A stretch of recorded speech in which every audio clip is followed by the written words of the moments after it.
Welcome back. It's day 25, Proverbs 25. And don't forget to like and subscribe. Listen for your favorite verse to comment down below as well. So let's go ahead and get started. Proverbs 25. These also are the Proverbs of Solomon, which the men of Hezekiah, king of Judah, copied. It is the glory of God to conceal a matter, but the glory of kings is to search out a matter.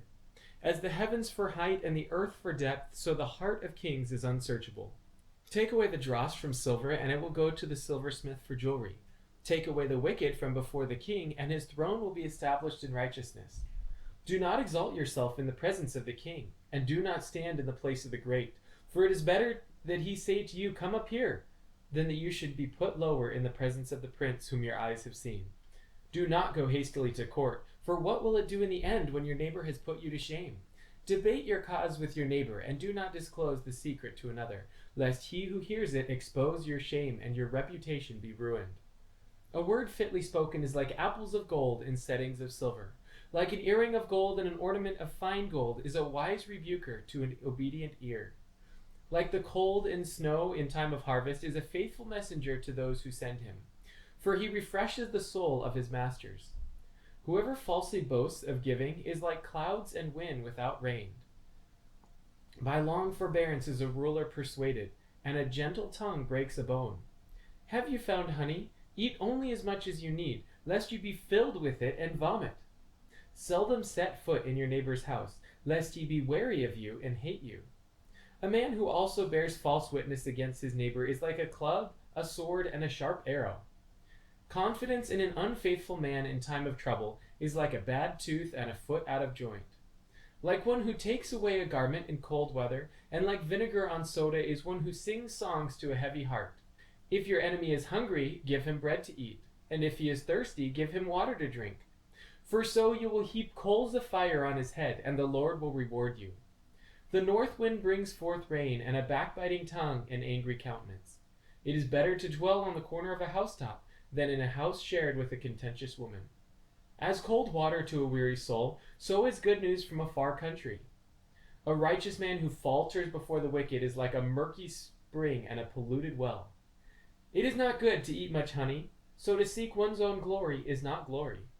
Whoever has no rule over his own spirit is like a city broken down without walls. Proverbs 25. Let's look at verse 2. It is the glory of God to conceal a matter, but the glory of kings is to search out a matter. This is really interesting. We have to dig. We need to search for things. God just doesn't always give it plainly. Sometimes we're rewarded by the search to get to know him, the search for wisdom and knowledge. And God conceals it from us, and it's the glory of kings or us to search it out. Another theme in this chapter is humility.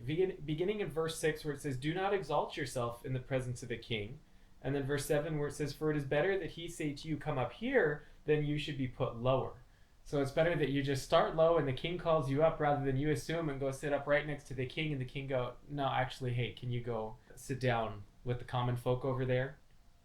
So that's a great reminder to always stay humble and to rather someone call you up rather than you assume that you need to be up there and him put you back down.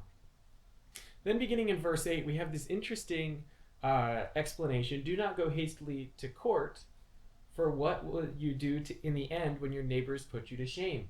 And this goes on for a couple verses, but basically what it's saying is if you have a problem with your neighbor, don't sue him. Go to him directly and deal with it. Because what happens if your neighbor's right and then you've put yourself in court, all of a sudden you look foolish. So much better to go directly to the person that you have an issue with and work it out directly with them rather than getting other people involved, because your own reputation can be ruined. Like it says in verse 10, "Lest he who hears of it expose your shame and your reputation be ruined." And in verse 9, "Do not disclose the secret to another." Just go to your neighbor, deal with it. Nobody else needs to know. You two can just hash it out and come up with a conclusion.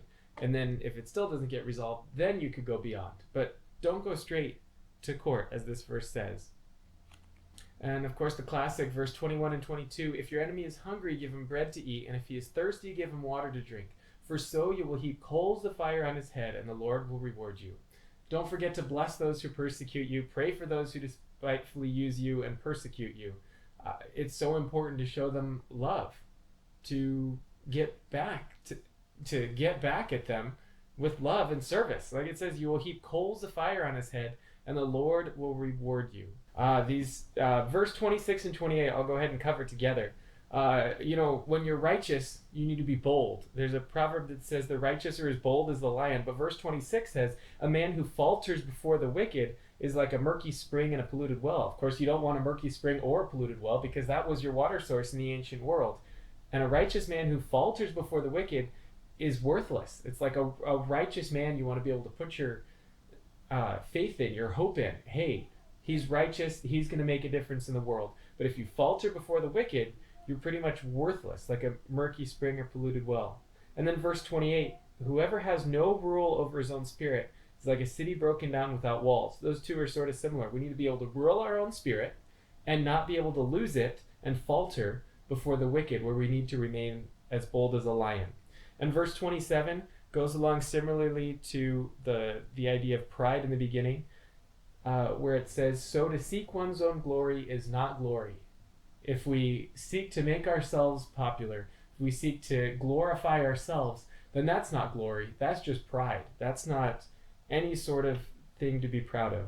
So I hope you've enjoyed this chapter, and don't forget to comment your favorite verse below and like and subscribe. We only have a few days left, so I hope you've enjoyed joining me on this journey.